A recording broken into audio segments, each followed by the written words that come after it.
জামাদিউল আউয়াল মাসের শেষ জুমা। আজকের এই খুতবার মধ্যে মৃত্যুর কথা স্মরণের বিষয়ে আলোচনা করা হবে। আমাদেরকে আল্লাহ পাকে আলোচনা থেকে উপকৃত হওয়ার তৌফিক দান করুক, সবাই বলেন আমিন। সম্মানিত হাজরিন, কোরআনে মাজিদে আল্লাহ পাক ইরশাদ করছেন, বিসমিল্লাহির রহমানির রহিম, কুল ইন্নাল মাউতাল্লাযী তাফিররুনা মিনহু ফাইন্নাহু মুলাকীকুম সুম্মা তুরাদ্দুনা ইলা আলিমিল গায়বি ওয়াশ শাহাদাহ ফায়ুনাব্বিউকুম বিমা কুনতুম তা'মালুন। আল্লাহ পাক কোরআনে মাজিদে ইরশাদ করেন, রাসূল পাক সাল্লাল্লাহু আলাইহি ওয়াসাল্লামকে উদ্দেশ্য করে আল্লাহ বলেন, কুল, হে রাসূল আপনি বলুন, আপনি তাদেরকে বলে দিন, ইন্নাল মাউতাল্লাযী তাফিররুনা মিনহু, মৃত্যুকে দেখে, মরণকে ভয় পেয়ে যারা পলায়ন করতে চেষ্টা করে, পলায়ন করতে চায়, আল্লাহ বলেন তাফিররুনা মিনহু, যারা মৌতকে দেখে, মৌতকে ভয় পেয়ে পলায়ন করতে চায়, তাদেরকে আপনি বলে দেন, হে রাসূল সাল্লাল্লাহু আলাইহি ওয়াসাল্লাম, ওয়া ইন্নাহু মুলাকীকুম, নিশ্চয় তাদেরকে মৌত কি করবে, পাকড়াও করবে, সাক্ষাৎ করবেই। যে তোমাদেরকে আল্লাহ বলতেছেন আল্লাহ রাসূলকে বলে দেওয়ার জন্য মানুষদেরকে, যে তোমাদেরকে মৌত পাকড়াও করবে, সাক্ষাৎ করবে, তোমাদেরকে মৌত ধরে ফেলবে। এই কথাটা হে রাসূল আপনি মানুষদেরকে কি করেন, বলে দেন। এই মৌত এমন একটি বিষয়, যে বিষয়টি সবাই আমরা স্মরণে রাখতে চেষ্টা করি, বা একটা সত্য বিষয়, এটা সত্য হিসাবে সবাই মানে, কিন্তু সব সময় আমাদের এই বিষয়টা মনে থাকে না, যে আমাদের জীবন নিয়ে আমরা এসেছি ভাবে একদিন মরিতে হবে। এই বিষয়টা আমাদের যদিও বিশ্বাস আছে, তবে সবসময় কি থাকে না, মনে থাকে না। এই সবসময় একটু স্মরণ করার জন্যে আজকে বিভিন্নভাবে কোরআনে পাকের আয়াত হাদিস দ্বারা শুধু এই কথাটা একটু তাকিদ প্রদান করা হতেছে, যে একটু মৌতের কথা যেন আমরা সবসময় সর্ব অবস্থায় একটু স্মরণে রাখি, যে আমাকে মরে যেতে হবে, কবে কখন এটার কোনো ঠিকানা নাই, যে কোনো সময়, যে কোনো সময় আমাদের মৃত্যু চলে আসতে পারে। এই কথাটা শুধু আমাদেরকে সবসময় স্মরণ রাখতে হবে। এই তাফিররুনা মিনহু, মৌতের থেকে মানুষ যে পলায়ন করে, এটা সেই সৃষ্টির শুরু থেকে এই পর্যন্ত মানুষ, যদিও সত্য একটি বিষয়, তারপরও মানতে রাজি না।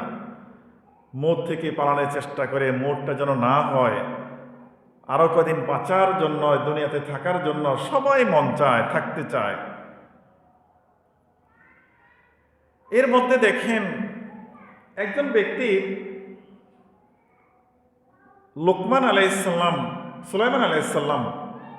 সুলাইমান আলাইহিসসালামের দরবারে উপস্থিত ছিলেন। তখন তিনি দেখলেন, অন্য কেউ এই বিষয়টা দেখে না, তিনি দেখলেন ভয়ঙ্করভাবে একটা চেহারা তার সামনে ভেসে উঠছে। ভিতরে তার একটা ভয় সৃষ্টি হয়ে গেল, মনে হয় যেন তার মৃত্যু চলে আসবে। এই ভয়ঙ্কর অবস্থা দেখে, এই অবস্থা দেখার পরে সুলাইমান আলাইহিসসালামকে এই লোকটি গিয়ে আলাপ করল, হে আল্লাহর পয়গাম্বর সুলাইমান আলাইহিসসালাম, আমার একটা চেহারা দেখেছি, আমার সামনে ঘুরপাক খাচ্ছে, মনে হচ্ছে যেন আমার মৃত্যু চলে আসতেছে কাছাকাছি। আপনি আপনার তখতে সুলাইমানি আমাকে একটু দেন, এমন একটা জায়গার মধ্যে আমি চলে যেতে চাই, অনেক দূর, যেখানে মৌত আমাকে পাকড়া করতে পারবে না, বা এই ভয়ঙ্কর চেহারাটা আমার সামনে আসবে না। সেজন্য ভয়ে সে মৃত্যু থেকে পলায়নের জন্য যখন সুলাইমান নবীর কাছে আবেদন জানালো, সুলাইমান আলাইহিস সালাম তাকে তখতে সুলাইমান এটা দিলেন। বড় একটা তক্তা, এখানে উঠলে খুব দ্রুত, আগে তো বিমান ছিল না, দ্রুত বিশ্বের যে কোনো প্রান্তে চলে যেতে পারত। তখতে সুলাইমানিতে উঠে লোকটি আদেশ করল, একেবারে গহীন জঙ্গল, অনেক যেন স্বাভাবিক কয়েক মাসের পথ, সেখানে তাকে নিয়ে যায়। তখতে সুলাইমানি সেখানে বিশাল একটি জঙ্গলের মধ্যে তাকে যখন পুষিয়ে দিল, দিয়ে তখতে সুলাইমানি আবার তাকে পুষিয়ে দিয়ে চলে আসলো জঙ্গলার ভিতরে। সে লোকটি এই দাঁড়াতেই দেখলো সেই যে চেহারা, ওই চেহারা তার সামনে, আল্লাহু আকবার, সামনে সেই চেহারাটি বলল, আমি মালাকুল মউত, তোমার হায়াত এখানেই শেষ। আমি তো চিন্তায় ছিলাম, আল্লাহ বলছে তোমার জান কবজ করতে হবে এই জঙ্গলের ভিতরে। তুমি সুলাইমান আলাইহিস সালামের দরবারে তুমি এই 1-2 মাসের পথ তুমি কিভাবে এখানে আসবে, আমি কিভাবে জান কবজ করব? মৃত্যুর যন্ত্রণা থেকে সে রেহাই পাইতে চেষ্টা করছিল, মৃত্যুর হাত থেকে রক্ষার চেষ্টা করছিল। বিষয়টা তা নয়, সে যেখানে পলায়ন করেছে গিয়ে দেখে সেখানেই তার মালাকুল মউত হাজির হয়ে আছে। এই জন্য আল্লাহ পাক বলে দিয়েছেন যে তাফিরুনা মিনহু, তোমরা যতই চেষ্টা করো মৃত্যু থেকে পলানোর জন্য, না, তোমরা পলায়ন করতে পারবে না। ফাইন্নাহু মুলাকিকুম, মৃত্যু তোমাদের সাক্ষাৎ করবেই তোমরা যেখানেই থাকো। মানুষ চলে যায় বিদেশে, সিঙ্গাপুর চিকিৎসা হবে, আমেরিকা চিকিৎসা হবে, দেখা যায় তার মৃত্যু ওখানে লেখা। তাকে মৃত্যুর কাছে সিলিন্ডার হওয়ার জন্যই সে বিমান নিয়ে আমেরিকাতে চলে যাওয়া লাগে, কারণ তার ওখানে মৃত্যু লেখা, মালাকুল মউত সেখানে অপেক্ষা করতেছে। যতই মানুষ চেষ্টা করে, পালানোর চেষ্টা করে, না, পালাতে পারবে না। হ্যাঁ, পপ তারকা মাইকেল জ্যাকসন, অনেকেই নাম শুনছেন, চেষ্টা করছিল, বেশি না, 150 বছর বাঁচার জন্য একটা আবেদন তার ভিতরে আসছে যে আমি 150 বছর, 150 বছর বাঁচার একটা পরিকল্পনা সে হাতে নিয়েছে। মনে করেছে যে আসলে এই জিনিসটা মানুষের হাতের মধ্যে মনে হয়। এই জন্য সে কি করলো, 10-12 জন বিশেষজ্ঞ ডাক্তার এই মাইকেল জ্যাকসন সে ঠিক করেছে। এরা সার্বক্ষণিক তার তত্ত্বাবধানে থাকে, প্রত্যেকটা লোকমা খানা তারা পরীক্ষা করে তার সামনে দেয়। তাকে শোয়ানোর জন্যে স্বাভাবিক খাটের মধ্যে নয়, অক্সিজেন বেড তার জন্য বানানো হয়েছিল। তাকে সেখানে শুয়ে উপর থেকে গ্লাস দিয়ে দেয়, ভিতরে অক্সিজেন দিয়ে দেয়, তার নিঃশ্বাসের যেন বিন্দুমাত্র কষ্ট বা সমস্যা না হয়, আর ভিতরে মেডিসিন দিয়ে দেয়। আর একটু জোরে কাজ দিলেই তাকে পরীক্ষা করে যে কোনো সমস্যা হয়েছে কিনা, একটু খারাপ লাগছে বা জ্বর উঠছে, যে কোনো সমস্যায় ডাক্তার 12 জন বিশেষজ্ঞ ডাক্তার সার্বক্ষণিক তার দেখাশোনার দায়িত্ব নিয়োজিত ছিল। এত বিশাল টাকা সে খরচ করেছে, শুধু একটু ভিতরে আকতি আসছে 150 বছর বাঁচার জন্যে। টাকা পয়সা সম্পদ ডলারের কোনো অভাব ছিল না, এই বাঁচতেছিল। এরকম কদিন মোটামুটি ভালোই কাটলো। দেখা গেল একটা সময় তার খানাদানা সব বন্ধ হয়ে গেল, ভিতরে তার এমন একটা সমস্যা সৃষ্টি হলো, এই 12 জন ডাক্তার অক্সিজেনের বেড যতই চেষ্টা করেছে, 55 বছর বয়সে সে মৃত্যুর কোলে ঢলে পড়েছে। 150 বছর বাঁচার জন্য এত হাজার হাজার ডলার সে খরচ করেছে, কিন্তু 55 বছর তার হায়াত নির্ধারণ সে কোনো টাকার দ্বারা, ডাক্তারের দ্বারা, কোনো ভালো ব্যবস্থাপনার দ্বারা সে বেঁচে থাকতে পারে না। যেটা আল্লাহ বলেছেন, আল্লাযী তাফিরু মিনহু ফাইন্নাহু মুলাকিকুম, তোমরা মৃত্যু থেকে যতই চেষ্টা করো পালানোর জন্য, বেঁচে থাকার জন্য যতই চেষ্টা করবা, আল্লাহ পাক যেখানে তোমাকে যে সময়, যতক্ষণ সময়ের জন্য এই দুনিয়াতে থাকার অনুমতি প্রদান করেছে, তার একটু বেশি আগেও হবে না, পরেও হবে না। চেষ্টা করলেও কাজ হবে না। অনেকেই মৃত্যুর আগে কিছু আশা করে, কামনা করে যে কতগুলো কাজ এগুলো আমি শেষ করব, একটু শেষ হলে একটু নিরাপদ হব, নিরাপদ হয়ে আমি এই দুনিয়া থেকে গেলে আমার আর কোনো আশা থাকবে না। না, মানুষের আকাঙ্ক্ষা কখনোই পূরণীয় নয়। তবে অধিক পরিমাণ আশা করলে মানুষের শুধু আখিরাতেই নষ্ট হয়, আর অন্য দুনিয়াতে কোনো সফলতা আর আসে না। বেশি আশা করতে নাই, দরকার নাই। আল্লাহ পাক বলেন, সুম্মা তুরাদ্দুনা ইলা আলিমিল গায়বি ওয়াশ শাহাদা, আল্লাহ পাক বলতেছেন মানুষদেরকে, অতঃপর তোমাদেরকে অদৃশ্য জগতের মহাজ্ঞানী আলিমুল গায়বি ওয়াস শাহাদা আল্লাহ পাকের কাছে তোমাদেরকে প্রত্যাবর্তন করতেই হবে।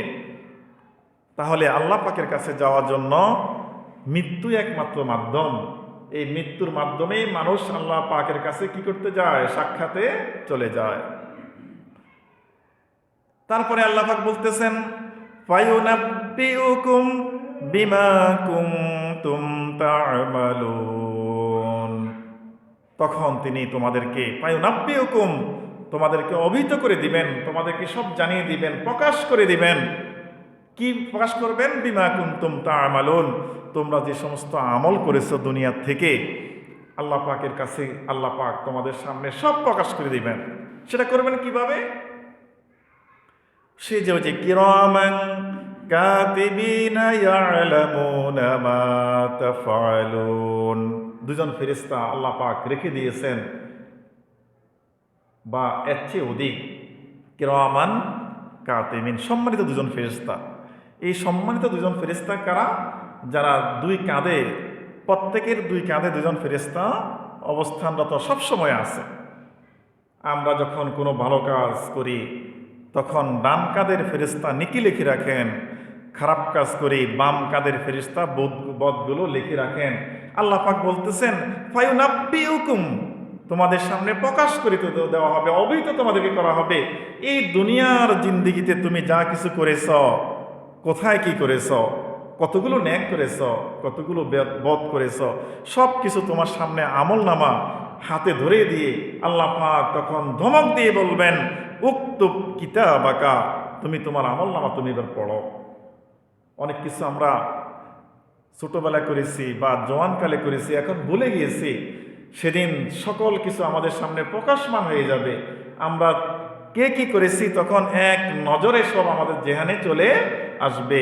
সেদিন আর পালানের কোনো সুযোগ নাই, সল চাতুরির কোনো সুযোগ নাই। হাদিস শরীফে আছে, আন ইবনে উমর রাদিয়াল্লাহু তাআলা আনহু قال أخذ رسول الله صلى الله عليه وسلم بمنكبي فقال كن في الدنيا كأنك غريب أو عابر سبيل। ইবনে ওমর, আব্দুল্লাহ ইবনে ওমর রাদিয়াল্লাহু থেকে হাদিস, তিনি বলেন রাসূল পাক সাল্লাল্লাহু আলাইহি সাল্লাম আখাযা রাসূলুল্লাহ, রাসূল পাক ধরলেন বি মানকাবি। আব্দুল্লাহ ইবনে ওমর বলতেছেন, আল্লাহ রাসূল আমার এক কাঁধ মোবারকে ধরলেন হাত দিয়ে। কখন? আমরা তো ছোটদেরকে কাঁধে ধরি, কখন ধরি?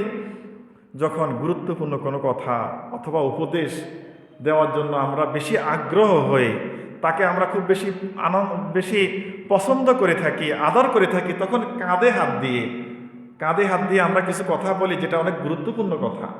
তো এরকম রাসূল পাক সাল্লাল্লাহু আলাইহি সাল্লাম ইবনে ওমর, আব্দুল্লাহ ইবনে ওমর রাদিয়াল্লাহু তাআলার ছেলে আব্দুল্লাহ ইবনে ওমর রাদিয়াল্লাহু হাতে কাঁধে হাত দিয়ে আল্লাহ রাসূল বললেন, ফাকালা, রাসূল পাক সাল্লাল্লাহু আলাইহি সাল্লাম কিছু উপদেশ দিয়েছেন, যে উপদেশটা আমাদের অনেক গুরুত্বপূর্ণ, আমাদের জন্য, প্রত্যেকের জন্য। সেই জিনিসটা কি? রাসূলুল্লাহ বলেন, কুম ফিদ দুনিয়া কাআন্নাকা গরীবুন আও আবিরু সাবিল। আল্লাহ রাসূল বলতেছেন যে দুনিয়াতে তুমি বসবাস করো, কুন ফিদ দুনিয়া, দুনিয়াতে তুমি থাকো। হাদিসখানা বুখারী শরীফ থেকে হাদিস। কিভাবে? কাআন্নাকা গরীব, তুমি যেন একজন মুসাফির মাত্র। এই দুনিয়াতে আল্লাহ রাসূল বলছে থাকার জন্য যেন একজন কি? মুসাফির, ভ্রমণকারী, আও আবিরু সাবিল, অথবা কোনো পথ অতিক্রমকারী।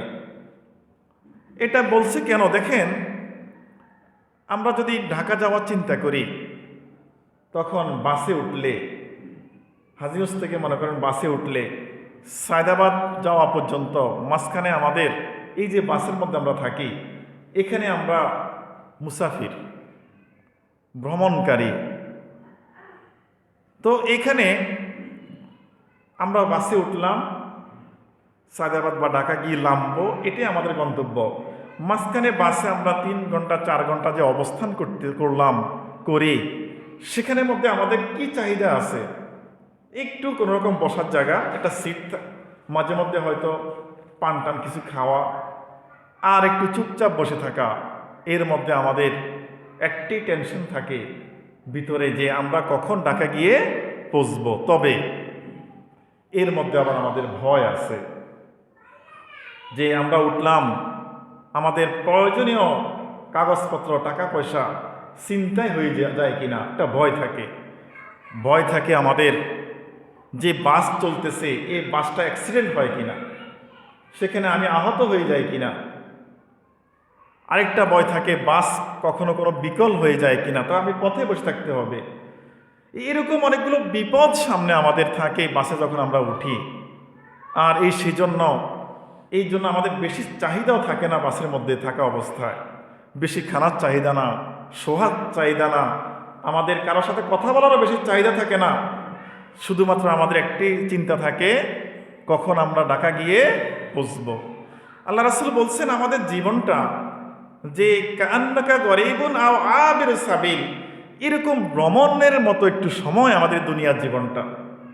দুনিয়াতে আমরা এসেছি, চিন্তা থাকবে আমাদের পরকালের দিকে। বাসে উঠার পরে যেমন আমাদের চিন্তা থাকে আমরা কখন ঢাকা যাব। আল্লাহ রাসূল উদাহরণ দিয়ে বলছেন আমরা কেন ভ্রমণের মধ্যে আছি, আমাদের চিন্তা থাকবে কখন আমরা পরকালীন জীবনে যাব। সেখানে পরকালীন জীবনে গেলে সেখানের মধ্যে আমাদের শান্তি কতখানি আসবে, এই জিনিসটা আমাদের অবশ্যই চিন্তা থাকা দরকার ছিল। এর মধ্যে আমাদের বাসের যাত্রী যেরকম বিভিন্ন বিপদ থাকে, অ্যাক্সিডেন্টের ভয় থাকে, পকেটমারের ভয় থাকে, গাড়ি বিকলের সমস্যা থাকে, শরীর ব্যথা হয়ে যায়, অসুস্থ হয়ে যায়, ঘুম চলে আসে, কত সমস্যা।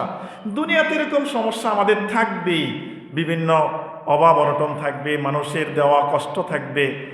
তারপরে আপনার ইচ্ছা অনিচ্ছা কোনো কাজ করতে চান করতে পারবেন না, এরকম থাকবেই।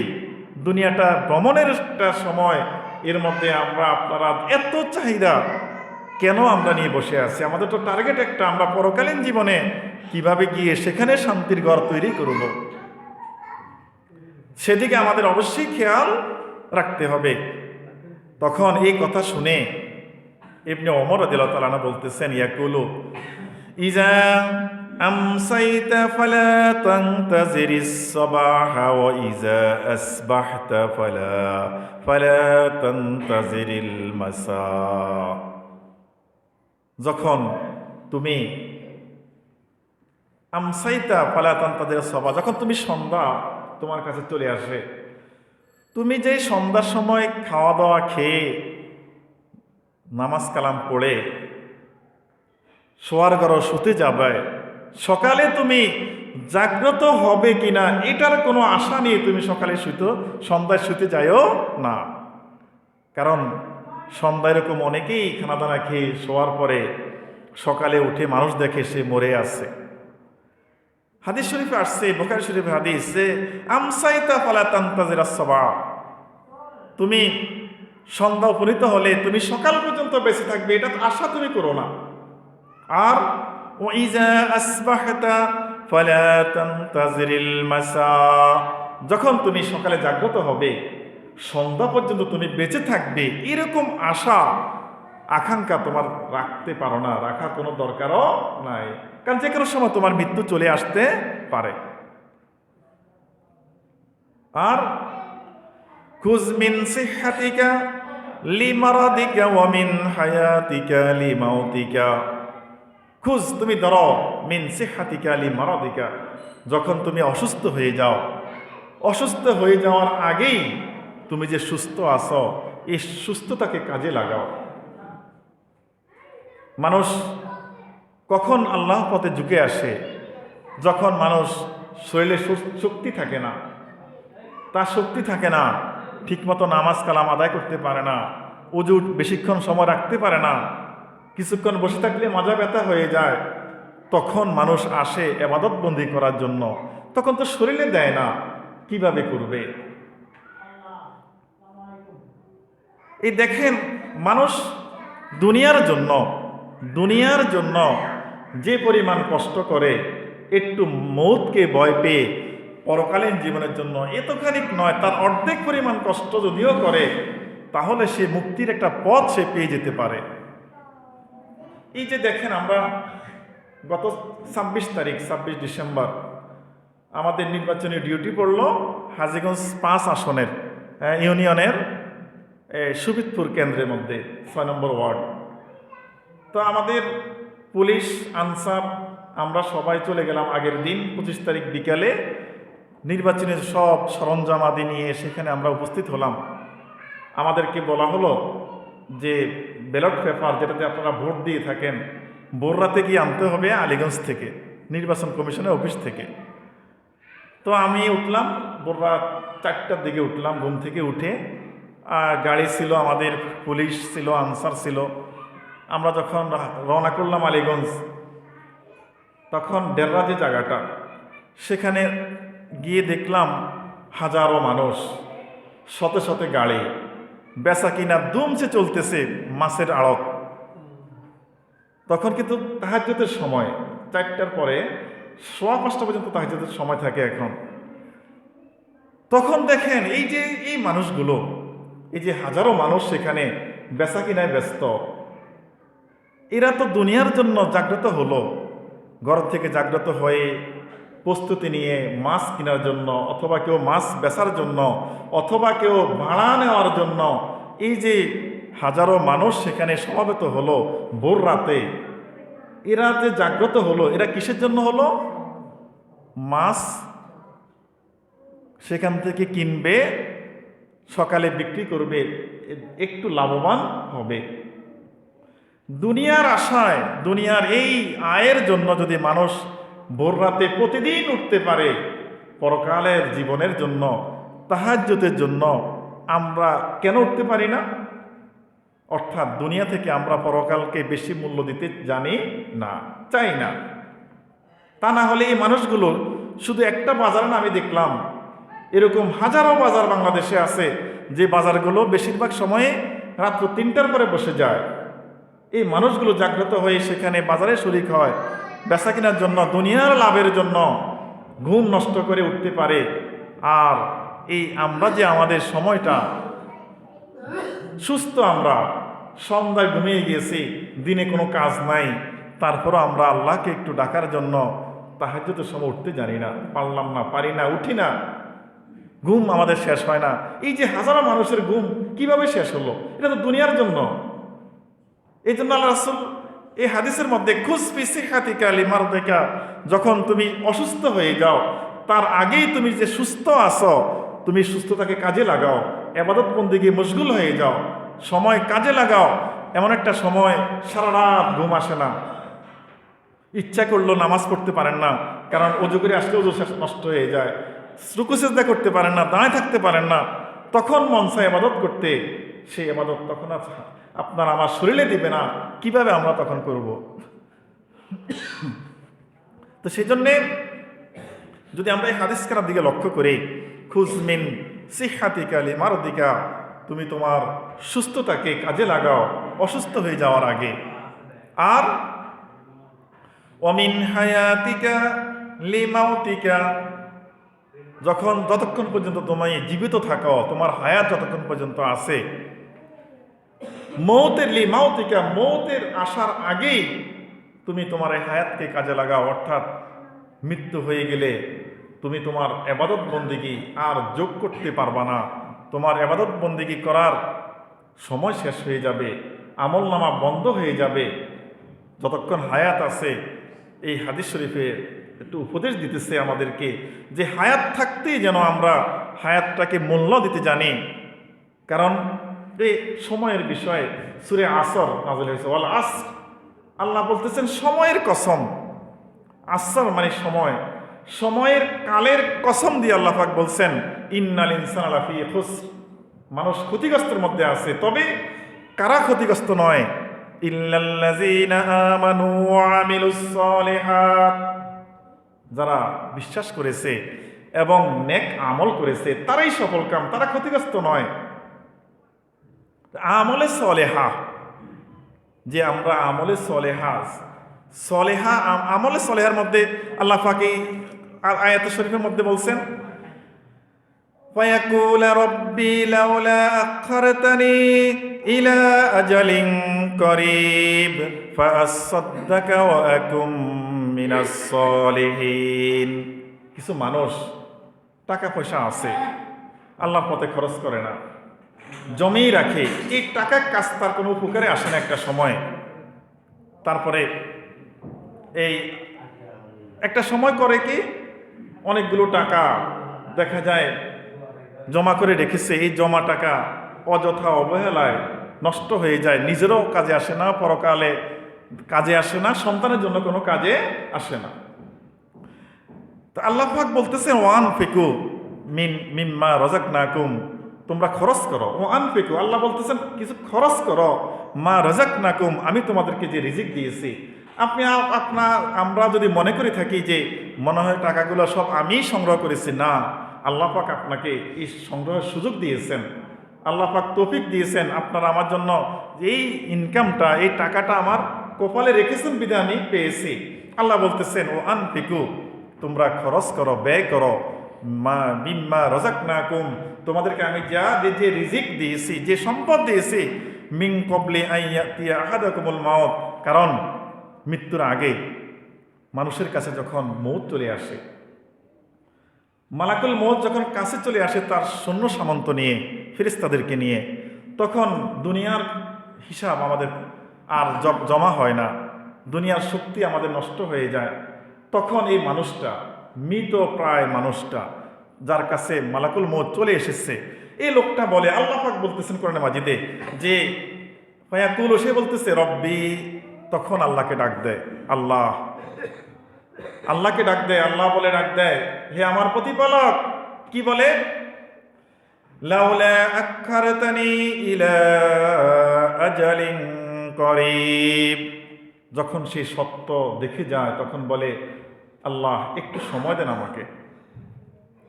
ইলা আজালিন করিব, অল্প একটু সময় আল্লাহ আমাকে দেন, আমি তো বুঝতে পারি না এই যে মৃত্যু এত সময় আগেই আমি মনে করেছি অনেক দিন আমি বেঁচে থাকবো, কিন্তু এত কাছাকাছি সময় যেন আমার কাছে মৃত্যু যে চলে আসবে আমি তো জানতে পারি না, বুঝতে পারি না। আল্লাহ মৃত্যু তো চলে আসছে। লাউলা আখারতানি ইলা আজালিন করিব, আল্লাহ আমাকে অল্প কিছু সময় দেন। কি জন্য? ফাআসসাদদাকা ওয়া আকুম মিনাস সালিহিন, যেন আমি একটু দান সৎকার করতে পারি, জাকাত দিতে পারি, মানুষদেরকে উপকার করতে পারি, টাকাগুলো খরচ করতে পারি, এটা সুযোগ আমাকে দেন। আর ও আকুম মিনাস সালিহিন, আমি যেন নেককার মানুষদের সাথী হয়ে যেতে পারি। সুবহানাল্লাহ। এই মানুষটা যতই মৃত্যু যখন কাছাকাছি চলে আসে, যতই কান্নাকাটি করে, নেককার হয়ে যাবে, নেককারদের সাথে সঙ্গ দিবে, তাকে কি আর সময় দেওয়া হবে? সময় দেওয়া হবে না। লা ইস্তাখিরুনা সাআতা ওয়ালা ইস্তাকদিমুন, মৃত্যু চলে আসলে এক বিন্দু বিসর্গ পরিমাণ সময় কমানো হবে না, বাড়ানো হবে না। কিন্তু সে তখন কান্নাকাটি করবে, কি লাভ হবে? আল্লাহ পাক মৃত্যু প্রায় ব্যক্তির মৃত্যুর আগে দিয়ে তার যে কান্নার শব্দটা, যে লাউলা আখারতানি ইলা আজালিন করিব ফাআসসাদদাকা ওয়া আকুম মিনাস সালিহিন, যে আমি সদকা দিব, দান করব, সব দিকে কিছু আপনার রাস্তায় বিলিয়ে করে দিব এবং আমি নেককার সালেহীন হয়ে যাব, যতই সে আকুতি করবে তাকে আর সময় দেওয়া হবে না। কিন্তু সে যে সময়টা নষ্ট করে ফেললো, সেটার জবাব কি দিবে পরকালীন জীবনে? এই কথাটা স্মরণ করে দিয়েই আল্লাহ পাক আয়াত নাজিল করে দিয়েছেন এবং বলে দিয়েছেন, না, অযথা অবহেলায় সময় নষ্ট করা যাবে না, এই সময়কে কাজে লাগাতে হবে। যতক্ষণ পর্যন্ত তোমার হায়াত আছে, মৃত্যুর আগেই তুমি হায়াতকে মূল্য দিতে হবে। আর এই মূল্য দিয়ে শুধু মূল্য দিলাম এ কথা বললে হবে না, এবাদতে আমাদের মশগুল থাকতে হবে। আর এবাদত যাই কিছু করব একমাত্র আল্লাহর জন্যেই করতে হবে, কাউকে দেখানোর জন্য নয়, কোনো গাফেল হিসাবে নয়। নামাজ পড়তে আসলাম, কি পড়লাম নিজেও জানি না, রুকুতে কি বললাম, সিজদাতে কি বললাম, শুধু তাড়াহুড়া করে নামাজটা শেষ করে দিলাম, মানুষকে দেখালাম যে না আজকে জোহরের নামাজ, আজকে জুমার নামাজ আমি পড়েছি, এটা দেখালাম মানুষকে, আমি উপস্থিত হয়েছি। এই জন্য নামাজ পড়লে নামাজ তার জন্য কোনো উপকার বয়ে আনবে না। মৃত্যু এমন একটা জিনিস, একটা হাদিসে যে আন আব্দুল্লাহ ইবনে ওমর রাদিয়াল্লাহু তাআলা আনহু قال قال رسول الله صلى الله عليه وسلم তুহফাতুল মুমিনি আল মাউত। বুখারী শরীফ থেকে হাদিস। আল্লাহ রাসূল সাল্লাল্লাহু আলাইহি ওয়াসাল্লাম বলেন যে যারা মুমিন বান্দা, ইমানদার, নেককার বান্দা, মৃত্যুটা তাদের জন্য একটা উপঢৌকন স্বরূপ, তোহফা, একটা পুরস্কার, উপঢৌকন। আল্লাহ রাসূল বলতেছেন, কারণ নেককার বান্দা সে দুনিয়াতে আছে, ব্যস্ত দেখে না, তবে মৃত্যুটা হয়ে গেলে আল্লাহ পাকের শান্তিময় বেহেশত, কবর তার জন্য জান্নাতের টুকরা হয়ে যাবে, সে মৃত্যুর পরেই সেখানে অবস্থান করবে, সুখময় জীবন অবস্থান করবে। এই জন্য আল্লাহ রাসূল বলছেন মুমিনের জন্য মৃত্যুটা একটা কি তোহফা স্বরূপ, একটা পুরস্কার স্বরূপ। রাসূল পাক সাল্লাল্লাহু আলাইহি ওয়াসাল্লাম বলেছেন, যে ব্যক্তি প্রত্যেক দিন 1000 বার, মাগরিব থেকে পরবর্তী মাগরিব 1000 বার রাসূল পাক সাল্লাল্লাহু আলাইহি ওয়াসাল্লামের প্রতি দুরূদ শরীফ পাঠ করবে, মৃত্যুর আগে তার অবস্থান জান্নাত দেখিয়ে আল্লাহ পাক তাকে মৃত্যু দেবেন। সুবহানাল্লাহ। এই যে অবস্থানগুলো, মৃত্যুর আগে আমাদেরকে চিন্তা করতে হবে, মৃত্যুটা আমার কেমন হবে, পরকালীন জীবনটা আমার কেমন হবে। আল্লাহ পাক আমাদেরকে দুনিয়াতে থাকাকালীন সময়ে, হায়াত থাকাকালীন সময়ে পরকালীন জীবনকে বিশ্বাস করে শান্তিময় পরকালীন জীবনের জন্য আমরা যেন কিছু নেক আমল করে যেতে পারি। আল্লাহ পাক আমাদেরকে সেই তৌফিক দান করুক। সবাই বলেন আমিন। ওয়া আখিরু দাওয়ানা আনিল হামদুলিল্লাহি রাব্বিল আলামিন।